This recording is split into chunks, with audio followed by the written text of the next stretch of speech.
वीरवाऊगा पसारा टाकून पळती रांडा पोरे अंती होती पाठ मोरे। प्रस्तुत प्राप्त प्रसंग निवडलेला अभंग विश्वमान्य विश्वभूषण विश्वाधिकार विश्वप्रिय संत शिरोमणी चोखोबाराय यांचा वृत्तीसार प्रकरण पटून देणारा प्राप्त प्रसंगी निवडलेला अभंग विठाला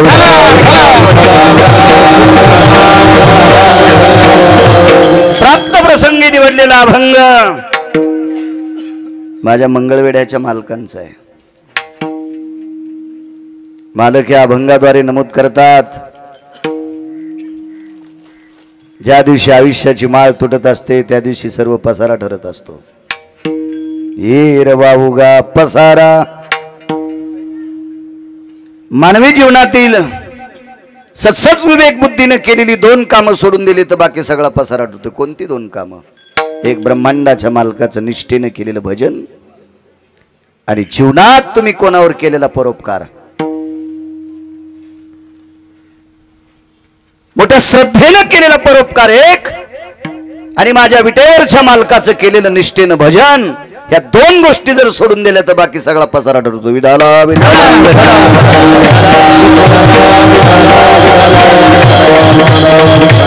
मारकील माणसं आहेत। महाराष्ट्रात फिरत असताना बऱ्यापैकी प्रकारची माणसं भेटतात। चिकित्सक म्हणे महाराज आमच्याकडे पैसे भरपूर आहेत। असू दे ना मग हाणतो का आम्हाला? नाही म्हणे एवढे पैसे आहेत आमच्याकडे, 2-3 हजार कोटीची प्रॉपर्टी आहे, त्याच्यातली 1000 कोटीची प्रॉपर्टी आम्हाला देऊ आणि ये मग आमची माळ तोडायची थांबेल। सुमळे आहे म्हणलं तू, तुला अकलीचा कांदा नाही भडव्या। रावणाची एक चौकट इकल्यावर 13 खासदार होता येत होतं। कोणाची मायवेली त्याच्या विरोधात फॉर्म भरायला। अशा 7 कोटी चौकटी होत्या, तरी दुपारी 2 वाजून 18 मिनिटाला हाणला। आपण त्याच्या पायाला चिटकलेल्या मातीची बरोबरी करतो का? चला पैशाचा गर्व इथंच संपला आपला। विडाला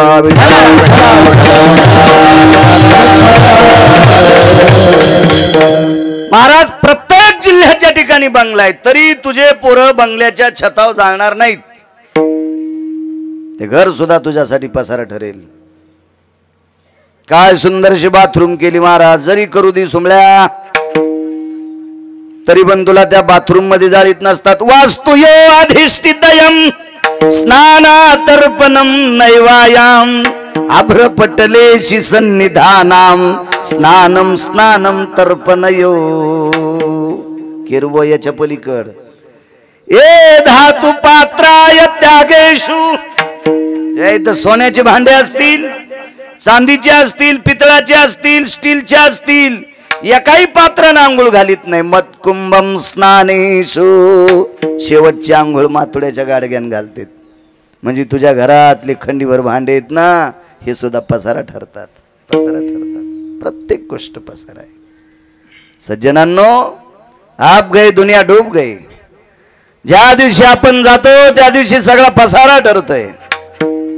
आपल्या अंगाला लावलेली साबण घरातली सगळी लोक अंगाला लावतात एरवी, पण आपण मेल्याच्या नंतर आपल्या अंगाला लावलेली साबण मागं राहिलेली आपली बायको पण लाईत नाही। बायको जर आधी गेली तिच्या अंगाला लावली तर नवरा पण लाईत नाही, पोरं पण लाईत नाहीत। साबणात बसतक म्हातारी साबणात बसली का? नाहीत लाईत महाराज। पसारा ठरतो सज्जनांनो, पसारा ठरतो। ये रवाऊगा पसारा टाकोनी पळती किंवा सांडोनी पळती रांडा पुरे अंती होती पाठ मोरे। हे सगळे मशानातून वापस फिरतात, तिथपर्यंत येतात। मित्र आले गोत्र झाले तेही मशानीहुनी परतले, वापस फिरतात ते। बऱ्यापैकी लोकांना पाहुण्या रावण्याचं भूषण सांगायचा नाद असतोय। आमचा पाहुणा मंत्री, तरी तो काहीच करणार नाही। आलाच वेळ काढून तर तुला फुकायला येईन। सोडविना राजा देशीचा, सोडविना राजा देशीचा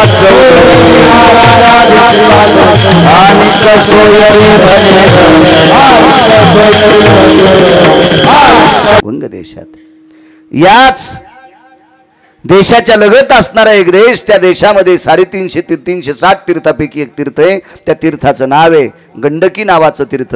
तिथले पंढरीतले मालक त्या तीर्थामध्ये पाषाण होऊन पडले.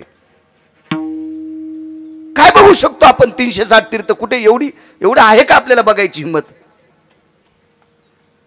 बर ठीक आहे, आपण प्रयत्न जरी केला तरी पोहोचू शकतो का तिथपर्यंत? तर हे सर्व तीर्थ पंढरपूरला गेल्यावर प्राप्त होतात. पाहता देवळाची पाठ तीर्थे घडती 360. नुसती पांडुरंग परमात्म्याच्या मंदिराची पाठभीत पाहिली की 360 तीर्थ घडते. पण यासाठी सायास लागते. इथून पंढरपूरला तर जावं लागेल. पंढरपूरला गेल्यावर पहिला तिथं विधी आहे चंद्रभागेचं स्नान करावं लागेल. त्याच्यानंतरचा विधी आहे नगर प्रदक्षिणा करावं लागेल. आणि नंतरचा विधी आहे मंदिराच्या जवळ यायचं. मंदिरालाचा कळस पाहून प्रदक्षिणा केल्याच्या नंतर मग पाठभीत पाहिली की 360 तीर्थ. पण हे 360 तीर्थ कधी घडतात माहिती आहे का? त्याच्यासाठी वेळ काढून पंढरपूरला जावंच लागेल.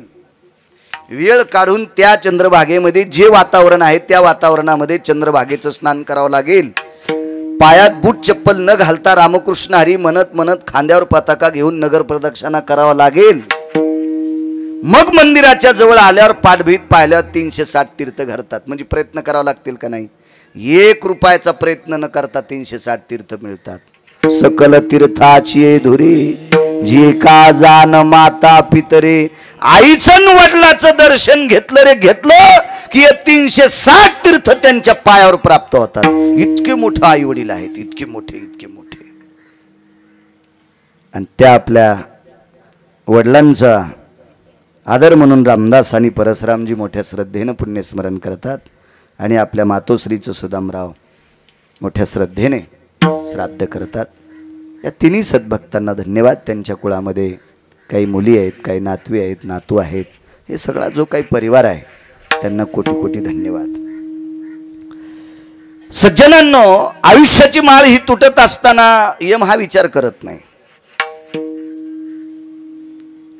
कधी कधी असं होतंय, लग्न जमलंय, पत्रिका छापल्यात, आजपासून 5व्या दिवशी लग्न आहे आणि आजच नवरदेव गेला. पाहतो आपण टीव्हीवर पेपरवर केरू महाराज बातम्या. एक नवरदेव तर असा पाहला, हळदीला जाणार आहे म्हणून नावीदादाच्या दुकानात जाऊन काय करते, शेविंग, आता नवीन चेहरा धुण्याचं फेशियल काय अजय, हो, ते 1000-1500 रुपये देऊन असा चेहरा चोळून साफ करण्यासाठी. म्हणजे रंग पहिलाच राहतो तो, त्याच्यात काय बदल होणार आहे? हा, पैशावाल्यानं तो 2-2 घंटे मुटके त्याच्यात घातले असते नीट होण्यासाठी. ते कसं होईल? त्या मालकाने एकदा दिलंय ते दिलंय, त्याच्यात काय बदल नसते. हा, हे लय करणं हे पैशाचा जोर आहे. इकून चोळ तिकून चोळ, आमक कर तमक कर. तो नवरदेव त्या दादाच्या दुकानात गेला आणि त्यानं चोळून तात्पुरता गोरापान केला. वापस येताना मोटरसायकल वाहनात अडकली. छापलेल्या पत्रिका, वाटलेल्या पत्रिका सगळ्या मातीत गेल्या. यमाने विचार केला का याला 5व्या दिवशी आता याचं लग्न होणार आहे. तदेव लग्नं सुदिनं तदेव ताराबलं चंद्रबलं तदेव दैवबलं लाभस्ते श्याम उदस्ते श्याम पराजयो. त्याचा गाणं घातलेला आहे, गणेश बाप्पांचं आवाहन केलेलं आहे, देवदेवतेंना सगळ्या गोष्टी केलेल्या आहेत. नाही आम्हाला विचार केला. काय वाटलं असेल त्या मुलीला, मी ज्याच्याशी पाणी ग्रहण करणार आहे तो अक्षरशः अंतरपट सुटायच्या आधी 5 दिवसानं गेलाय.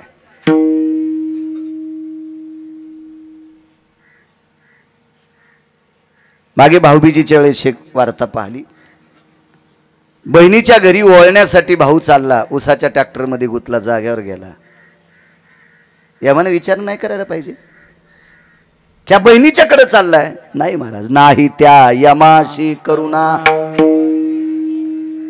यमाला विचारलं का रे तुला दयामया का नाही? ते म्हणला अरे मला ताण देऊ नका रे, मी पंढरीतल्या मालकाचा नौकर आहे, मालकानं सांगितलेलं करतोय, मी नौकर आहे दुसऱ्याचा, नौकर आहे. यमाला काही दयामय नाही. जन्मलेल्या लेकरानं काय दोष केलाय? नेमकंच झालेलं बाळ त्याला कळतंय का वाडा माझा आहे, त्याला माय पण कळत नाही माझी म्हणून, त्याला पिता सुद्धा कळत नाही माझा आहे, माझी मावशी कोण, काका कोण, काकी कोण, हे कोण बाजूचे आहेत काही कळत नाही. अपपर भाव ज्याला कळत नाही, त्यानं जन्माला आल्यावर कोणाला शिवी दिली नाही, कोणाला वाईट बोललं नाही, कोणाची वस्तू घेतली नाही, तरी पण त्याला सुद्धा देव नियम घेऊन जातो. जन्मले ते बाळ जन्मले ते बाळ त्याची वाट पाहे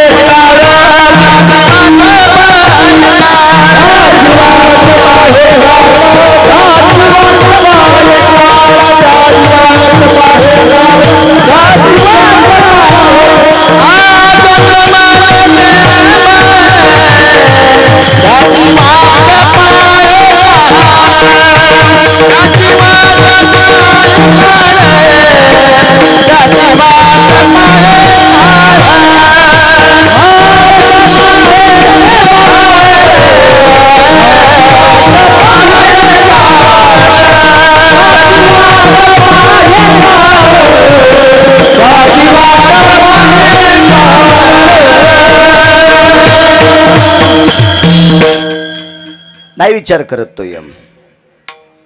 कधी कधी जन्माला आलेलं बाळ जाते, आई वाचते. सज्जनांनो, कधी कधी इतकं पाहायला भेटता माणूस बाळाला जन्म दिल्याबरोबर आई मरते, कोणाला प्यायचं त्यानं, असं कितीतरी पाहतो आपण. कारण तो यमाचा दोष नाही, तो आयुष्याचा दोष आहे. ज्याचे आयुष्य नोहे लेखा, ज्याचे आयुष्य नोहे लेखा, लेखा निमाले, लेखा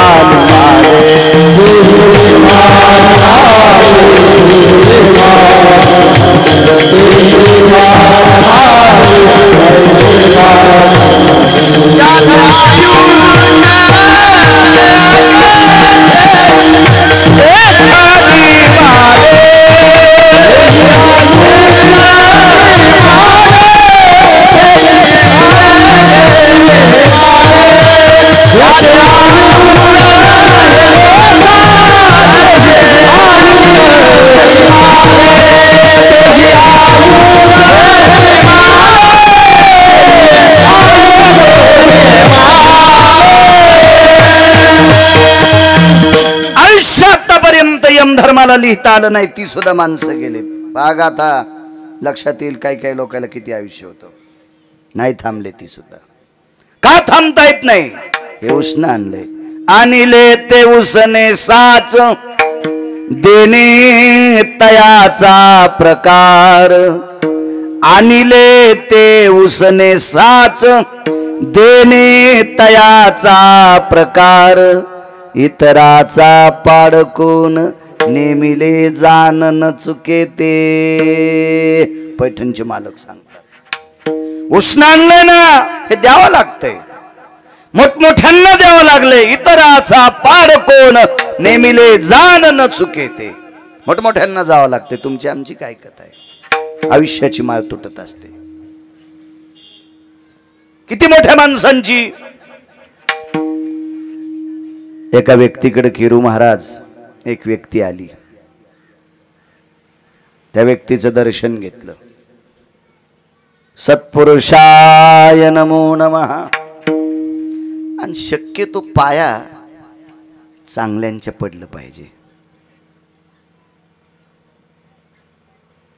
आपल्या संप्रदायाचं ब्रीद आहे, पंढरीच्या लोका नाही अभिमान, पाया पडे जन एकमेका. म्हणजे किरू महाराज याचा अर्थ असा नाही की भंगिऱ्याच्या पण पाया पडा, डुकरायच्या बी पाया पडा. हो, ते लायकीचे असले पाहिजे. हा, किती डुकरं दाखवायचे तुम्हाला? 4 पायाचे नाही म्हणालो मी, पांढरे शुभ्र कपडे घातलेले सुद्धा डुकरं दिसते. अशा नालायकांच्या पाया पडायचं नाही. एक मन पाहलती मी, पाणी पिना छान की पाणी चाळून पिलं पाहिजे, आजार होत नसते. आणि महाराज हा सात्विक शोधला पाहिजे, ज्याने एकही चूक केली नाही असं पाहिजे. ज्याचं आचरण शुद्ध असलं पाहिजे अशा लोकांच्या पाया पडा. मग एकही अभंग पाठ नसलं तरी चालेल, पण आचरण गोड असलं पाहिजे. आचरण भ्रष्ट लोकांच्या पाया पडल्याच्या नंतर त्यांच्या पायातलं पाप तुम्हाला जाळू शकते, तुम्हाला जाळू शकते. पिढ्यानं पिढ्या मातीत जाऊ शकतात, पिढ्यानं पिढ्या. कोणाच्या नाही पाया पडायचं. अशा अधिकारी व्यक्तीच्या पाया पडलं का दर्शनाची या प्रशस्ती पुण्य पुरुष आळंदीतल्या मालकांनी सांग. पवित्र व्यक्तीचं दर्शन घेतलं. प्रणाम. एकदा नाही, दोनदा नाही, 5-50 पाऱ्या. हे काय काम आहे रे, एवढ्या बऱ्या पाया पडलास? हा ते महाराजच होते. तुम्ही एखाद्या महाराजाला प्रसन्न करताल, दरवेळेस पाया पडला की 100 दी, 200 दी, 500 दी, 300 दी. ते कौरक पाय लांबूनच बसन पडत राहा. त्याला काय लाज थोडीची, गथुडं व्हालंय ना त्याचं.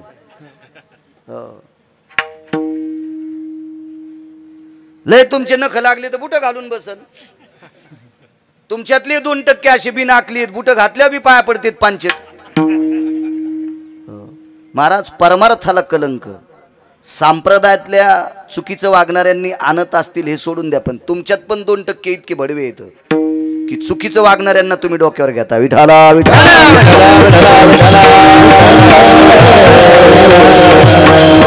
म्हणून या पापाचे वाटेकरी तुम्ही पण आहात. दोघाशी पतन सारिखेची तुम्ही पण आहात. तुम्हाला एक सांगू, गुन्हा करणाऱ्यापेक्षा गुन्हा सहन करणारा अर्धा पापी असतो. उदाहरण सांगतोय, उदाहरण कोणी अंगावर घेऊ नका. 5 जिल्ह्यात 1 नंबरचा गायक आहे पण दारू पितोय. लोक म्हणले त्याच्यासारखा गायक कोण नाही. आपला सप्ताह त्याच्याशिवाय रंगतच नाही. तो सप्ताह झालाच नाही. सप्त्या तेव्हा आणल्याच्या नंतर सप्ताह कसा होईल तू? या संप्रदायात नाटक नाही चालत. येथे नाही खोटा चालत परिहार. इथे आगाऊपणा चालणार नाही. कारण इथल्या या संप्रदायाचा जो बॉस आहे का, मालक आहे का, जो धनी आहे का, तो फार डोळस आहे. डोळस म्हणण्यापेक्षा तुम्ही कुठेही करा, तो त्या जाग्यावर उभाचे. विठ्ठल जळी स्थळी रीता ठाव नाही उरला, आज म्या दृष्टीने पाहिला. जळी स्थळी काष्टी पाशानी सर्वत्र व्यापलाय. आणि इतकं व्यापूनही त्यानं प्रत्येकाच्या सोबत 2 माणसं ठेवले. चित्रायत गुप्तेषु गुप्तेषु भय चित्रानाम लिखितम स पापायाम वर्णी पुण्यायम कालास्ततेवच नैवम गिरगावकर लिखितम नैवम गांजा कसम लिखितम. हे नालायकांनी लिहिले का? सोबत ठेवलेत त्यांनी माणसं. म्हणून या संप्रदायात कसुराही चूक चालत नाही. चांगल्याचं दर्शन घेत जा. गुरुवर्य माधव महाराज वगैरे म्हणायचे, गळ्यात तुळशीची माळा असावं, नुसतं रामकृष्ण हरी त्यानं म्हणावं. त्याला एक अभंग पाठ नसावं, पण त्यानं एक सूत्र ठेवलं पाहिजे. जिच्याशी लग्न केले ती सोडून देऊन जगातल्या प्रत्येक स्त्रीला, सोडून द्यायची म्हणजे काढून नाही म्हणालो. हो, जिच्याशी लग्न केले ती एकटी जर सोडून दिली तर जगाच्या प्रत्येक स्त्रीला माया आणि बहीण म्हणायचं. तो भारतातला 1 नंबरचा महाराज. या संप्रदायात आचरणाला फार मोठी, कवरला फार किंमत आहे. कवरला. आणि तुम्हाला एक सांगू का, कवर खराब झालं की कोणती वस्तू खराब होती. घड्याळाच्या काचाची किती किंमत असते? घड्याळ 1 लाखाचं आहे, 5 लाखाचं आहे. सोन्याचं असेल काय, त्याला त्याचे काटे सोन्याचे असतील काय, आपल्याला का पैसे द्यायचे का? पण काच सोन्याचा असतो का? आणि ते काच फुटल्या, मधात पाणी गेल्यावर चुना ठेवायच्या कामीचं. आता मी सांगू नये चुन्याच्या बाबतीत, पण त्या घड्याळमध्ये चुना तरी ठेवता येईल का की? कवर खराब झालं की तेव्हा त्याला शील म्हणतात, त्याला कवर म्हणतात. आणि कवर खराब झालं की मोठीनं मोठी वस्तू खराब होत असते. त्याच्यामुळं या संप्रदायातलं कवर शील आहे, चारित्र्य, पावित्र्य, लिनताय, नम्रता आहे. हे अत्यंत गोंडसपणानं सांभाळलं पाहिजे. अशा पवित्र व्यक्तीचं दर्शन घेतलं का रे? अरे ते महाराजच होते ते. कारण ते पालापाचोळ्याच्या नादी लागले नाही ना. पालापाचोळा कळाला ना, याच्यावर आरूढ होते ते महाराज.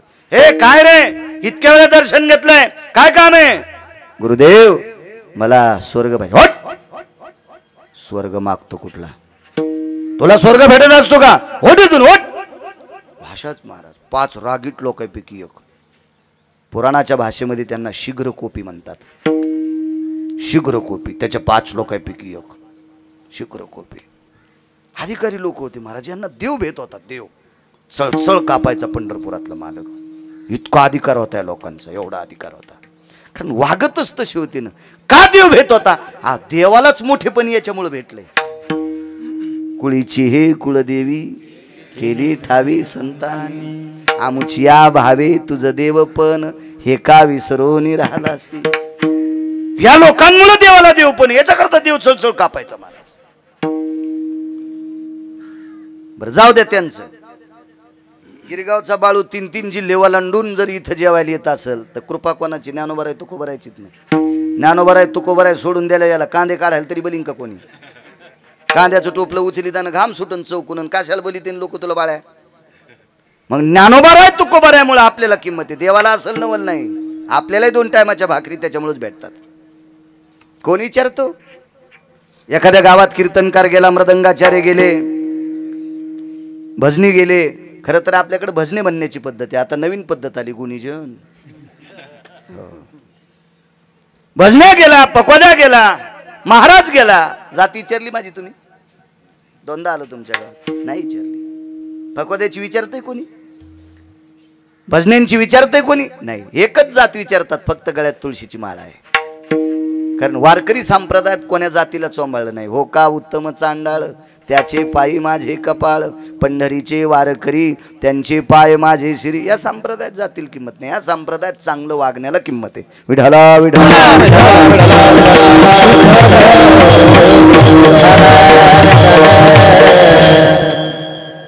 मला स्वर्ग पाहिजे.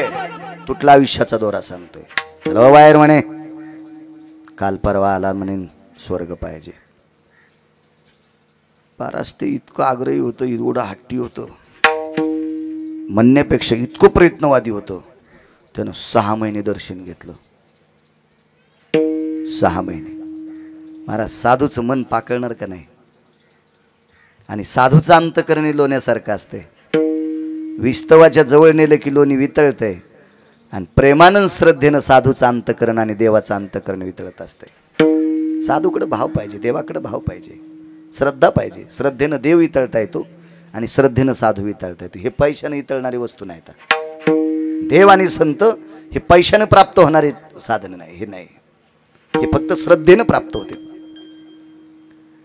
6 महिने दर्शन घेतलं. काही काम असेल, महाराजांचा पूजेचा टाइम होता आणि तितक्या वेळात जाऊन पाय धरले. राग आला. मूर्खा, तुला स्वर्ग पाहिजे? 6 महिन्यापासून बेजार करतो. धरला कमराला, फिट्ट धरला असा कमराला, आणि संदेशीवरी फेकला. चल मर स्वर्गात म्हणे. इतक्या वेगात वरी गेलं, इतक्या वेगात गुरुजी. पण स्वर्गाच्या शेवटच्या पायरीपर्यंत गेलं किरो महाराज. शेवटची पायरी माहिती स्वर्गाची कोणती आहे? स्वर्गात जाण्यासाठी शेवटची पायरी यमाच्या डोक्यावर पाय ठेवून जावं लागते. यम धर्माच्या, यमाच्या नाही, यम धर्माच्या. हो. आणि यम धर्माच्या डोक्यावर पाय द्यायची ताकद फक्त भजनात आहे. ती ज्ञानोबा आहे तुकोबा आहे. ते जगा काळ खाय आम्ही माथा दिला पाय. महाराज काय ताकद! या हरिभजनानं विश्व ढवळून काढलंय. त्यांची ताकद आहे. त्यांची हरिभजने ढवळीले जग, त्यांच्यात ही ताकद आहे. चुकविला लाग कळी काळाचा. काळाच्या डोक्यावर पाय ती लोक ठेवू शकतात. महाराज चिमुकल्या वयात एका व्यक्तीनं भजन केलं. चिमुकल्या वयात बाबांच्या मांडीवर बसलं. बाबा जरा बायकोच्या बगलातले होते. ते पोराचे बाबा, आजोबा, वडील, आजोबा चुकून बोललो, वडील जरा बायकोनं मुठीत दाबलेले होते. आणि बायकाच्या मुठीत बसलेला नवरा जगात 1 नंबरचा हलकट. तुम्हाला जरी प्रमाण पाठ नसले तरी मी तुम्हाला त्रास देत नाही. बायकोच्या अधीन असलेल्या व्यक्तीला दोही लोकी पतन आहे. इथं पतन आणि वरही पतन. हो.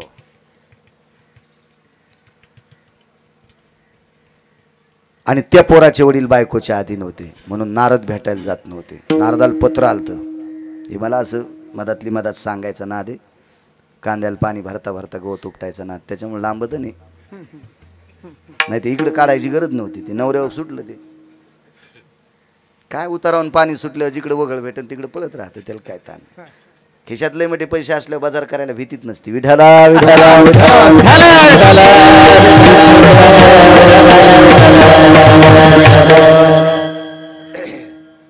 महाराज आमच्याकडे 45 पत्र फेकून दिले.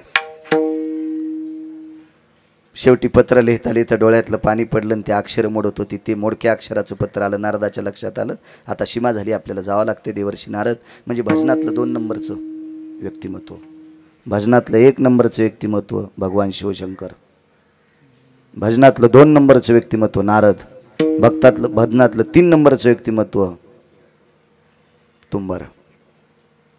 ही भजनातली मुख्य लोक आहेत, पण 1 नंबरचे भगवान शिवशंकर. भजनी परंपरा तिथून आली. वारकरी संप्रदायाची स्थापना शंकरांनी केली. एका जनार्दनी वैष्णव शिरोमणी महादेव. आणि ते देवर्षी नारद त्या मुलाच्या वडिलाकडे गेले. त्या मुलाचं नाव आहे ध्रुव आणि बाबांचं नाव आहे उत्तानपाद. बायकोच्या अधीन असलेला व्यक्ती. लोटांगण घातलं. देवर्षी आमच्याकडे येण्यासाठी इतका विलंब लावला. देवर्षी नारद सांगतात, राजन, बाहिलेच्या अधीन असणाऱ्या माणसाकडे साधूने मनाने जाणे किंवा आमंत्रित केल्यावर जाणे साधूच्या तपाचा क्षय होत असतो.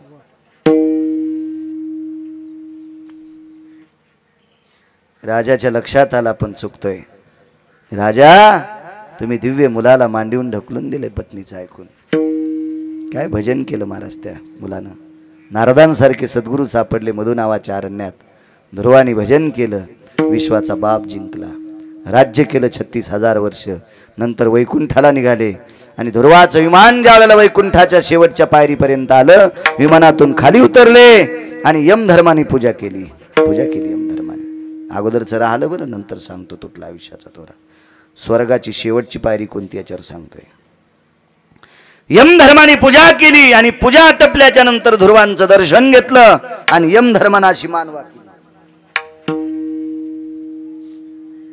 पार्षदांनी सांगितलं, इथं पाय द्या स्वर्गात चला. कारण त्या पायरीवर पाय दिल्याशिवाय स्वर्गात जाताच येत नाही. आणि त्या पायरीवर पाय देण्यासाठी लय धमक लागती. यमाच्या डोक्यावर पाय देणं इतकी साधी गोष्ट आहे. ते का गोबी विकत घ्यायची काय बाजारातून, हा का कांदे विकत घ्यायचे 10-5 पोते. यमधर्माच्या डोक्यावर पाय देणं काय ताकद असेल महाराज. चला, त्याच्याशिवाय स्वर्गात जाता येत नाही. इकडे या साधून फेकल्याबरोबर शेवटच्या पायरीवर आलं. चला खाली.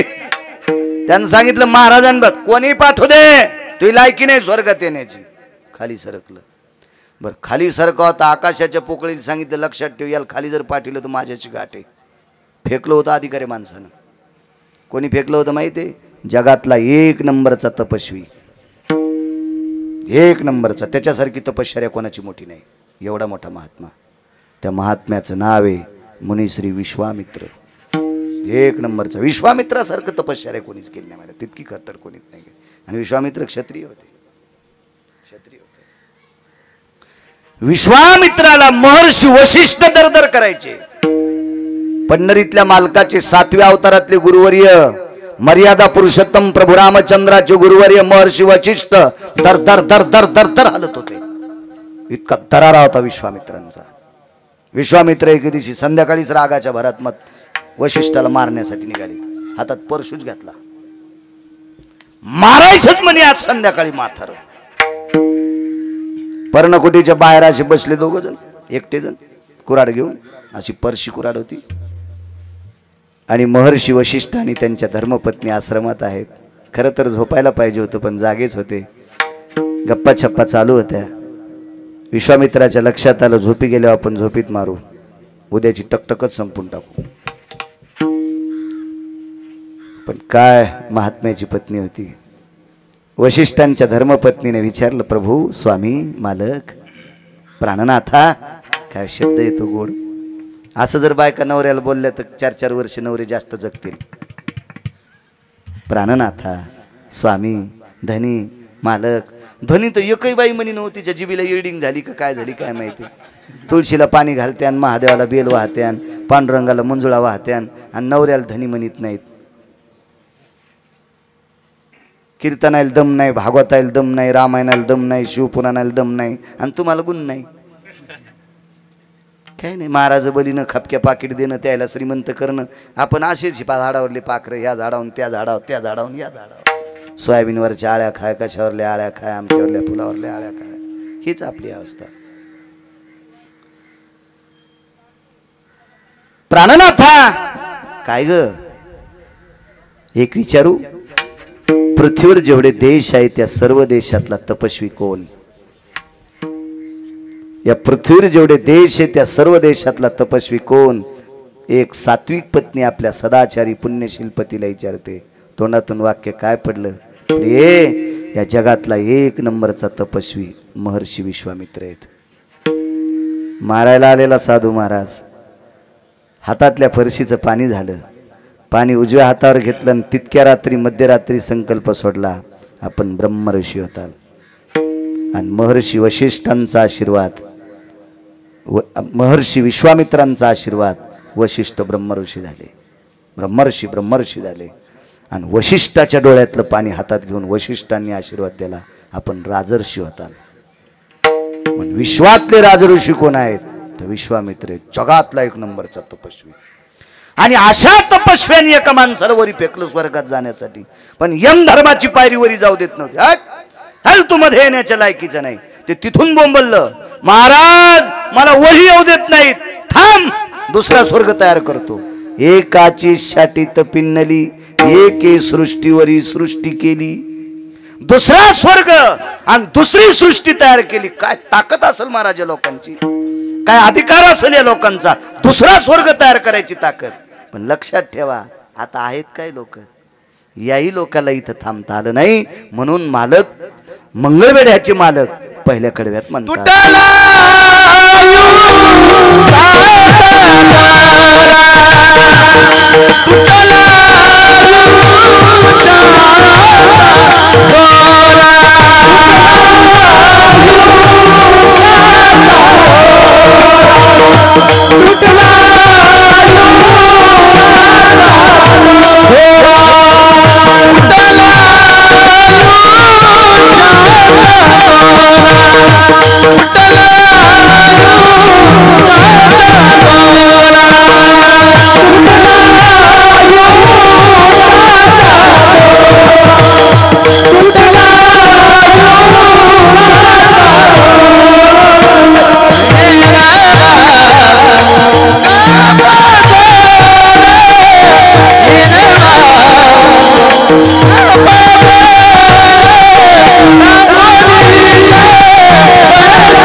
मोठी लोक असतील सज्जनो, कल्पना करा, आपलं भजन यांच्या कोण्या पासांगाला पुरल?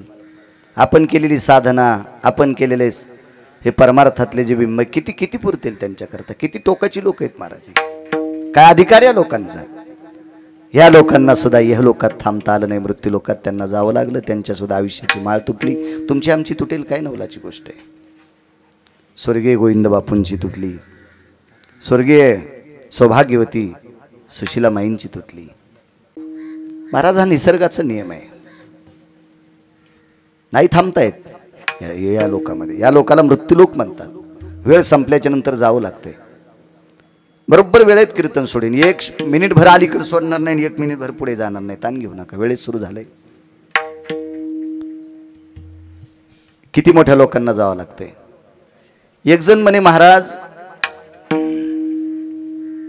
माझ्या 22 वर्षापासून आतापर्यंत मी 100 पोते साखर गाळली, म्हणजे 100 पोते साखरेची नुकती केली. साखर जर 100 पोते असेल तर हरभऱ्याची डाळ 50 पोते, दुप्पट लागतील साखर. मग त्याच्यासाठी गहू किती असतील, भाज्या किती असतील, तेल किती असेल, तूप किती असेल, किती खर्च केला त्यानं? एवढं मोठं अन्नदान केलं मी, तरी माझे वडील गेले. म्हणलं जाणारच आहे, त्याबद्दल काही विषय नाही, जावं लागेल तुला, तुझ्या बाबाला जावं लागेल, तुला पण जावं लागेल, नाही थांबता येत. एक पुरावा आहे का, काल परवा एका महान संतांची पुण्यतिथी झाली, ज्यांचा अभंग घेतलाय त्यांचीच पुण्यतिथी, मंगळवेढ्याचे मालक. काल त्यांच्या दरबारातच रात्रीचं कीर्तन होतं मेहुणा राजाला, ज्याला पुराणातलं नाव आहे मेहुणपूर. या मेहुणा राजाला चोखोबाराय 6 वेळेस गेलते, बुलढाणा जिल्ह्यात सोलापूरहून मंगळवेढ्याहून 6 वेळेस. मेहुणपूर नाव आहे त्या ठिकाणाचं, जुनं नाव. तिथे चोखोबारायच्या बहीण देल त्या निर्मळा नावाच्या. हो, ते कीर्तन करून घरी गेलो. मग ह्या आता नवीन झालेल्या चांगल्या रोडून येता आलं लवकर पहाटे. त्या महात्म्याची पुण्यतिथी काल परवा झाली. 100 पोत्यावाल्यांनी काय डोकं लावायचं एक पुराण सांगतो तुम्हाला, ऐका. आपण फार काही जीव घातलं तर मरक्या लोकांना जीव घालू, आमर लोकांना जीव घालायची आपल्यात ताकद आहे का? ते आपलं खातेत का? आमर कशाला बसन आपल्या चपात्या खाला आणि भाकरी खाला, कशाला आपला भात आणि वरण खायला आमर? पण आमर लोकाला जीव घालायचं काम एका व्यक्तीने केलं, त्या व्यक्तीचं नाव श्रीमंत श्री चोखोबाराय. अधिकार किती मोठा असेल महाराज. आमर लोकांचं खाद्य बाजरीच्या भाकरी, ज्वारीच्या भाकरी, तांदळाच्या भाकरी, गव्हाच्या भाकरी ह्या नाही. आमर लोकांचं खाद्य अमृत. अमृत आहे. किरोबा महाराज हे अमृत खराब झालं. हे अमृत खराब झाल्याच्या नंतर याला शुद्ध करण्यासाठी 124 यज्ञ केले. 124, 123 कोणालाही करता येते. 24वा करण्यासाठी मुलगी लागती. तो यज्ञ मुलीच्या लग्नात होत असतो. काळजी करू नका, जरी मुलगी नसेल तर भाचीचं लग्न करायचं. पर्याय आहेत ना, आहेत त्याच्यासाठी पर्याय आहेत. आपल्या संप्रदायात रस्ते भरपूर आहेत चांगल्या मार्गाने जाण्यासाठी. 124 इंद्राला जयंतीचं लग्न करावं लागलं, तरी पण अमृत शुद्ध झालं नाही. शेवटी इंद्राला 2 लोकांकडनं सहाय्य मिळालं. त्याच्यापैकी एक भजने होते, नारद होते आणि अजून एक साधू होते. त्या साधूचं नाव घरी गेल्यावर पहा सगळ्या गोळ्या एकट्या घेतल्यावर रिॲक्शन येत असते. एकट्या घेतल्या नाही पाहिजे, घाम येत असतो, त्याच्यामुळे ही गोळी नंतर पहा. या 2 साधूनं इंद्राला सांगितलं, तुम्ही किती यज्ञ केले तरी अमृत तुमचं शुद्ध होत नाही. बरं, यज्ञाचे मंत्र म्हणण्यासाठी कोण असतील तिथं? तुमच्या माझ्यासारखे का? लटबाई लटन कष्ट सुट तुमच्या माझ्यासारखे? रान्नाच्या काठावानी जाड जिबीवाले नाही. स्वस्ती स्त्रियेचे लोक होते महाराज. ज्या स्वस्ती स्त्रियेच्या लोकांची जीभ रंभा पत्र येऊन जीवाहा, रंभा म्हणजे केळी, केळीच्या पानासारखी पातळ ज्यांची जीभ आहे, अशी पाणिनीची सुक्त म्हणाला. सदे सदा जजो निर्जलो जज्ञिरे सर्वव्यमिद्यो कृतुंजना भैर्व्याप्ती सर्वा मुष्टी सर्वत्योजय तंदुलाभय स्थितार जवायो जवाग्रो तिळाग्रो यत अक्षत सर्वस्थितायाम रक्तचंदनो सर्वास्थितो गंगोदक भवाः ये त्वारजितो धवला सर्वा निर्भोजायम तुलसी मंजिरिया यत् सर्वास्थितो रक्तपुष्पांबवस्थितो पिंडाभजायो यच्चंदने सर्वस्थितो स्नानतर्पहोइत्या दर्भासने भयस्थिता यत् पुण्यकालाय. या 10व्याच्या दिवशी मंत्र म्हणत असते. ते 10व्याला वर्ष श्राद्धाला पुण्यतिथीला असे मंत्र म्हणत असते. मी आता म्हणत नाही, 27 वर्षापूर्वी डाटा झालतं मेमरी कार्डात. हे डिलीट होत नाही ना, मोबाईल चांगला आहे ना. तुमच्या मोबाईल मधलं काही डिलीट होतं, ते जाऊन ते जवळ जातं. आपला हे ओरिजिनल मोबाईल, याच्यामध्ये घाण येत नाही आणि याच्यातलं चांगलं कोणाला जात नाही. हे तुमच्याकडे पैसे आहेत त्याच्यामुळे तुम्ही, माझ्याकडे बी कमी नाहीत. मी सोन्याची माळ घालीन मोबाईलची, पण आता म्हातारपणी कशाला गाऊन घालू? आता लोक लुगडं घातलं ना, आता कशाला गाऊन घालायचं म्हातारपणी, जाऊ दे. अशी पाणिनीची सुक्त म्हणणारे स्वस्ती स्त्रियेचे लोक होते. आळंदीतल्या मालकांनी वर्णन केलं स्वस्ती स्त्रियेच्या लोकांचं. काय काय वैभव. 124 यज्ञ केले, अमृतातली दुर्गंधी गेलीच नाही. बेजार आहेत अमर लोक, स्वर्गातले अमर आहेत ते, पुण्य संपल्याशिवाय खाली येता येत नाही त्यांना. खातील काय? राजाला चावून खाचीळ आली. राजा राजा राजा अमृत बेजारे इंद्र घामाघूम झाला. एका व्यक्तीने सांगितलं, इंद्रा, अमृत शुद्ध करण्याची ताकद एका व्यक्तीकडे, ती व्यक्ती मृत्यूलोकात आहे. मृत्यूलोकामध्ये जंबूदीप नावाचं एक द्वीप आहे. त्या द्वीपामध्ये पंढरपूर नावाचं गाव आहे. पंढरपूर गावाच्या बाजूला मंगळवेढा नावाचं गाव आहे चंद्रभागेच्या तीरावर. आणि या मंगळवेढ्यामध्ये संत चोखोबा नावाचे संत राहतात, ज्यांचं मन चोख आहे, ज्यांचं अंतकरण चोखडं आहे, ज्यांची वृत्ती चोखडी आहे, ज्यांचं जीवन चोखडं आहे, ज्या चोखोबाचं दर्शन घेतल्याशिवाय पंढरपुरातल्या मालकाचं दर्शन पावत नाही, अशा चोख संतांकडे तुम्ही जा आणि तुमचं अमृत शुद्ध होईल. खाली उतरले इंद्र. मोठ्याल्या माणसांना जरा साध्या माणसाकडे जायची वेळ आली की जरा लाज वाटते. मोठाले माणसं फक्त उभं राहिल्यावर कोणाकडे जाते, मग त्याला गरीब कळत नाही, श्रीमंत कळत नाही, काय नाही. उभं राहिल्यावर त्याला उभं राहायची गरज नाही ना. त्याच्या गाडीला 222 दिवे होते. ते काय एक मंत्री आहे का तो? 222 दिवे एकट्याच्या गाडीला. 33 कोटी देवतेंचा राजा. काय रगीला असेल तो काचा खाली करतो का गाडीचे निवडून आल्या? काय राजा असेल तो? आणि ते म्हणला झोपड्यातल्या महाराजाकडे जाऊ. बरं झोपडं तरी कसं होतं? वरून कातडं टाकलेलं. कोण पाचड दिली उसाची? कोण लाकडं दिले चोखोबा राहायला?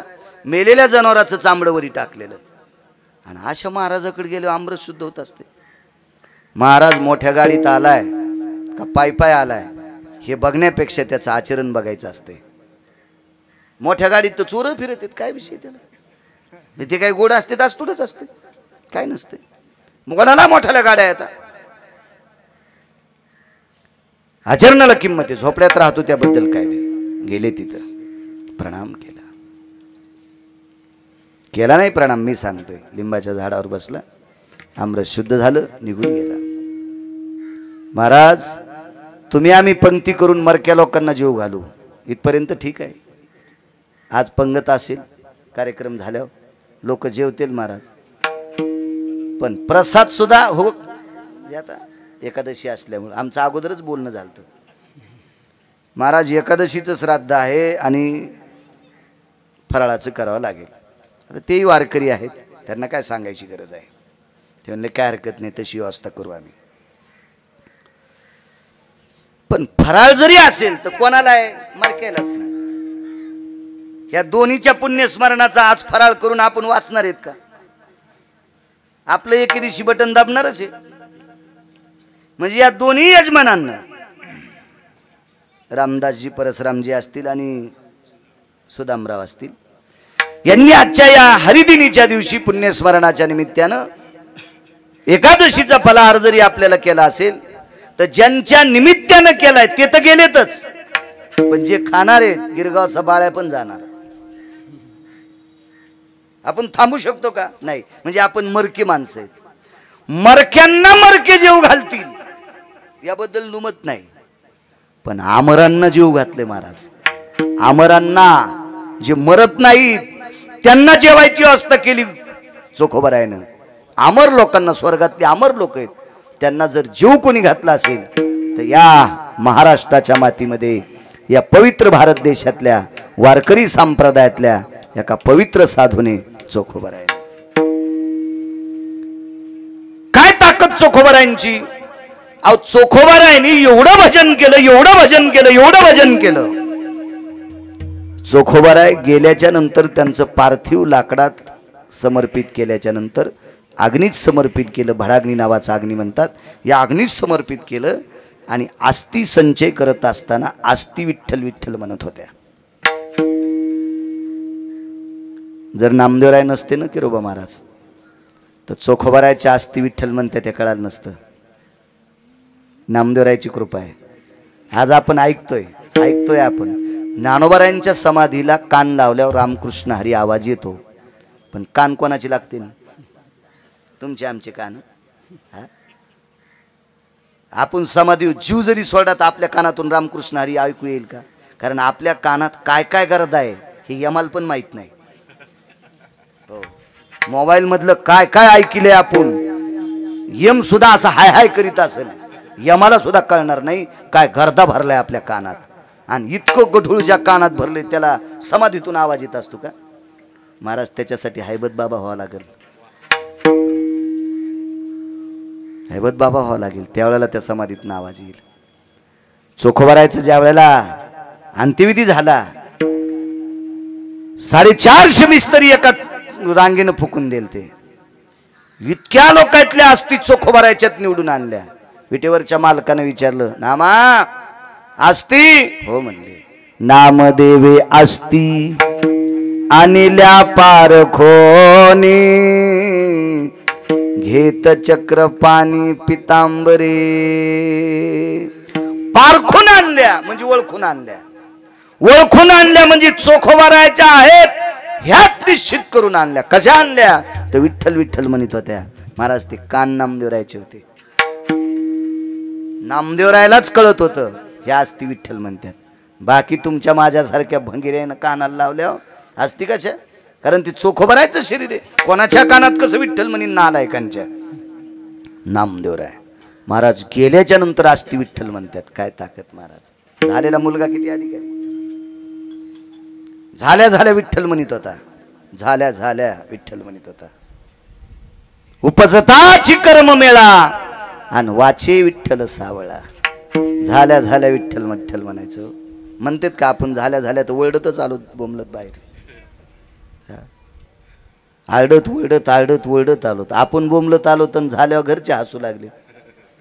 झाला मुलगा, झाला मुलगा, झाला मुलगा, झाला मुलगा, झाली मुलगी, झाली मुलगी, घरचे हसू लागले. आणि आपण तर बोंबलतच आलो.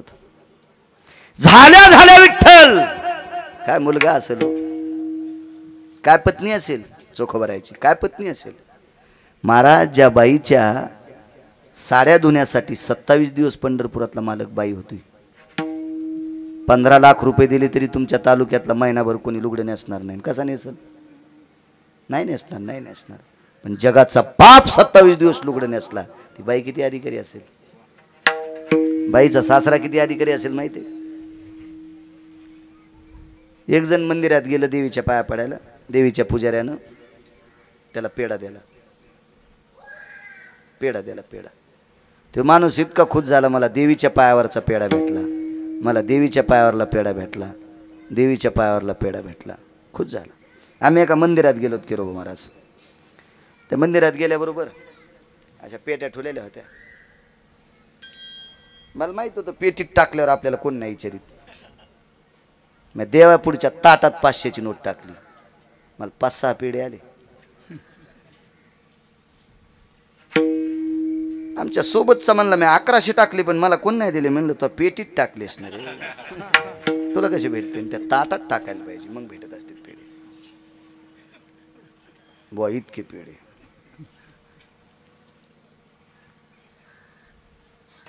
देवाच्या सानिध्यातले पेढे. ज्याला दिलेत तो काही इतका अधिकारी नाही, ज्यानं दिलेत तो पण एवढा अधिकारी नाही. आपण इतका आनंद वाटतो आपल्याला, इतका आनंद वाटतो. एकदा मी पंढरीला गेलो, एकदा गेलो म्हणजे दरवर्षी वारीला जातोच पायी पायी. असाही महिन्याच्या वारीला जातोच.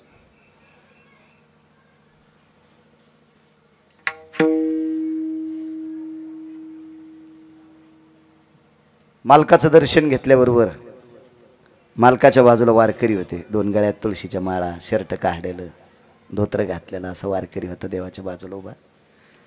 त्याच्या लक्षात आलं गिरगावचा बाळू आला बाबा. पांडुरंगाच्या गळ्यात घातलेली तुळशीच्या मंजुळाची माळ. आता देवाला किती तुळशीच्या मंजुळाच्या दिवसभर माळा असतात. एक पांडुरंगाच्या गळ्यातली तुळशीच्या मंजुळाची माळ काढीन मला दिली. गळ्यात टाकू लागली. मी गळ्यात नाही घेतली, देवाच्या गळ्यातली आपण कशाला गळ्यात घ्यायची, हातात घेतली. महाराज ती माळ तशीच पिशवीत टाकून घरी नेली. घरामध्ये सावलीमध्ये दोर बांधला आणि त्याच्यावरती माळ सुकवली. आणि पुढची एकादशी येईपर्यंत, दशमीपर्यंत त्या माळीतल्या सर्व मंजुळा खाऊन टाकल्या. एकही नाही वाया जाऊ दिली. आवड कशाची माहिती आहे? देवातल्या गळ्याचा मंजुळाचा हार आहे. तो किती पवित्र हार असेल. त्या सगळ्या मंजुळा वाळून, त्याचा कुस्करून, त्याच्या काड्या गिड्या, त्या मंजुळा, त्याचा पाला सगळं खाऊन टाकला. इतकंच भेटल ना आपल्याला, पुन्हा काय भेटल? तितकं जरी भेटलं तरी आपण नशिबवान. पण या बाईचा सासरा किती नशिबवान होता सांगू तुम्हाला. असेच आंब्याचे दिवस होते आणि एक सकाळी सकाळी देवाला आंब्याचा नैवेद्य ठेवला. धुवून धावून पुजाऱ्यानं देवाच्या पुढे पाच्चाऱ्या एका पडवीमध्ये आंबे ठेवले प्रसादाला.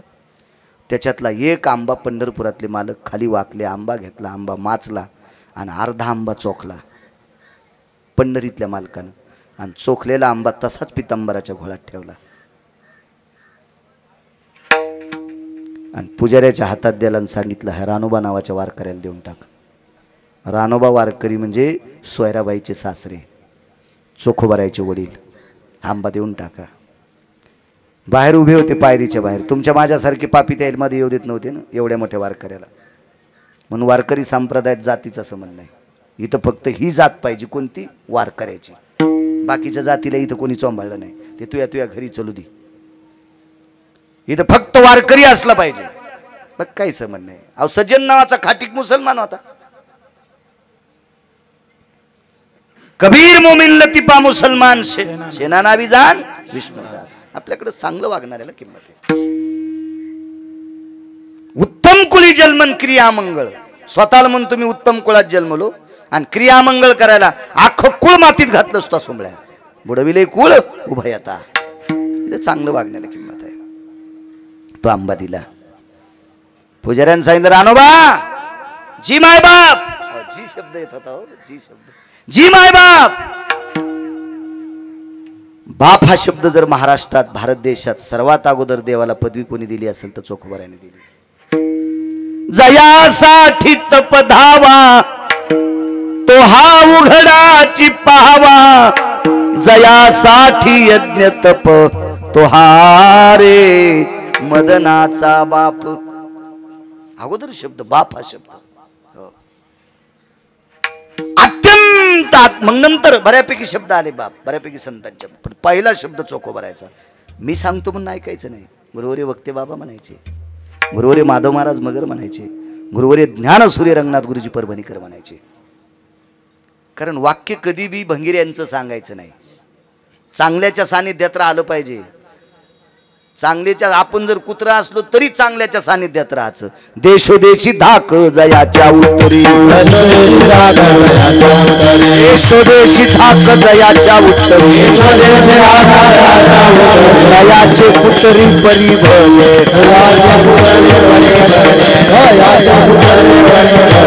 देशोदेशी धाक जयाच्या उत्तरे. तयाचे कुतरी परी भले. महाराज ज्याचा थाक आहे, वजन आहे, दरदर आहे, त्याचं कुत्र झालेलं परवडते. निच्याच्या घरी वाच, निच्याचे चाकर चुकली या खाती मार, चुकली या खाती मार. ते गा निच्याचे चाकर. हलकटाच्या सानिध्यात गेल्यावर खपके खावं लागते. चांगल्याच्या सानिध्यात जावा. महाराज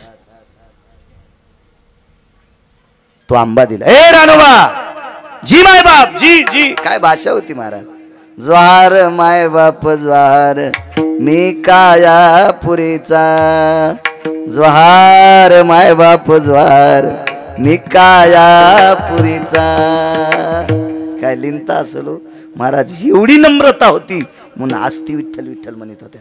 हाडातून वृत्ती नामी झाली. हाडपण राम राम म्हणत होते, हाडपण रामकृष्ण हरी म्हणत होते, हाडपण विठ्ठल म्हणत होते. महाराज प्रत्येक जीवाशी नम्रतेने वागले.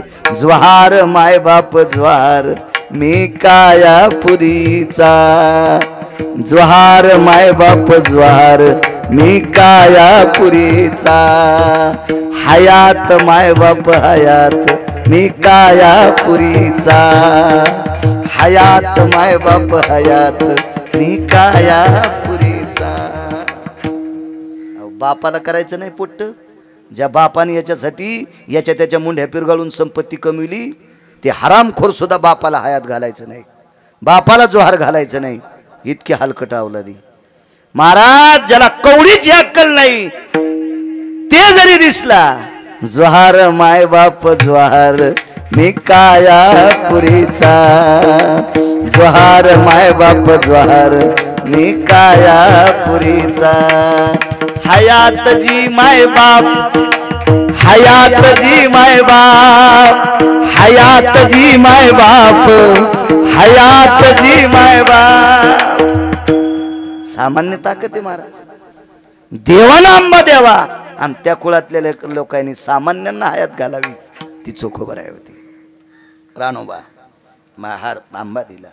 ए राणोबा जी आंबा मालकाने दिलाय. महाराज त्या आंब्याला मालकाचे ओठ लागले होते, मालकाचे दात लागले होते, मालकाची जीभ लागली होती. देवाच्या गळ्यातल्या तुळशीच्या मंजुळाचा हार भेटला, बाळा खुश झाला. महाराज देवाचं तोंड लागलेला आंबा भेटला असेल राणोबाला, किती नशीबवान असेल वारकरी. घरी गेले पळत, पत्नीला आवाज दिला, लक्ष्मी जी धनी जी धनी जी धनी. काय वाणी हे लक्ष्मी, मालकान प्रसाद दिलाय. वटी पदर पुढे केला, डोकं झाकायचा पदर वेगळा आणि वटी पदर असतो स्त्रीला, त्या पदरात आंबा घेतला. मालकाचा प्रसाद आहे. चोखोबर आहे जन्माला आले पुढे. आंबा चोखून खाल्ला, चोखोबर आहे जन्माला. महाराज सासरा इतका अधिकारी, मालक इतके अधिकारी. मुलगा झाल्या झाल्या भजन म्हणतो आणि त्या बाईचे पंढरपुरातल्या मालकाने 27 दिवस बाई होऊन लुगडे धुवा. ती बाई इतकी अधिकारी. थांबता आलं का याच्यातले एकाला बी? नाही थांबता आलं. महाराज हे लोक थांबता येत नाही, त्याच साधूचा अभंग आहे. पहिल्या कडव्यात म्हणतात, पहिलाच पहिलाच पहिला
कुमार